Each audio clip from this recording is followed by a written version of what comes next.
बिस्मिल्लाहिर्रहमानिर्रहीम। अस्सलाम वालेकुम किसान भराओ, की हाल चाल है? ठीक ठाक हो? बहुत सारे किसान भरा जिन्हें वो कह रहे हैं कि जो सिटी का रिजल्ट है एक्सल ਤੇ ਮੈਟਰੀ ਦਾ ਇਹ ਰਿਜ਼ਲਟ ਨਹੀਂ ਆ ਰਿਹਾ। ਤੇ ਅੱਜ ਮੇਰੇ ਕੋਲ ਭਰਾ ਫਾਰਮਰ ਭਰਾ ਨੇ ਨਬੀਲ ਭਾਈ, ਇਹਨਾਂ ਕੋਲ ਪੁੱਛਣੀ ਹੈ ਕਿ ਕਿਆ ਇਹਨਾਂ ਦੀ ਪੈਲੀ ਵਿੱਚ ਐਕਸਲ ਤੇ ਮੈਟਰੀ ਦਾ ਰਿਜ਼ਲਟ ਆਇਆ ਕਿ ਨਹੀਂ ਆਇਆ, ਤੇ ਕਿਸ ਸੂਰਤ ਹਾਲ ਰਿਜ਼ਲਟ ਨਹੀਂ ਆਉਂਦਾ ਤੇ ਰਿਜ਼ਲਟ ਕਿਦੋਂ ਆਉਣਾ ਦਾ ਸ਼ੁਰੂ ਹੁੰਦਾ ਹੈ। जी बिल्कुल भैन नबील ना है मेरा, महला कादराबाद प्रोफैसर साहब की पैली है।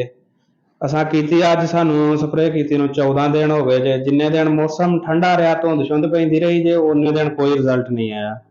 अज तीसरा दिन जे धुप लगती है पई, दादा तीसरे दिन दे विच बहुत ज्यादा फर्क मालूम होया। सिटी जिहड़ी है ना सारी उतों पीली हो गई है, सिटी बहनी शुरू हो गई है। ਉਹਦੇ ਵਿੱਚ ਇਸਤੇਮਾਲ ਐਕਸਲ ਹੈ, ਮੈਟਰੀ ਹੈ ਤੇ ਲਾਈਸਨ ਹੈ।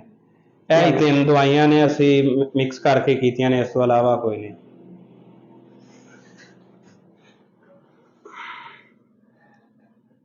जी नबील भाई का तुम रिव्यू तो सुन लिया है कि रिजल्ट है 100% आ रहा है, लेकिन कुछ मौसमी सूरत हाल हो जाती है, जिवें धुंध पई होंदी है तो रिजल्ट थोड़ा मध्यम होंदा है, आहिस्ता आहिस्ता रिजल्ट देना होंदा है।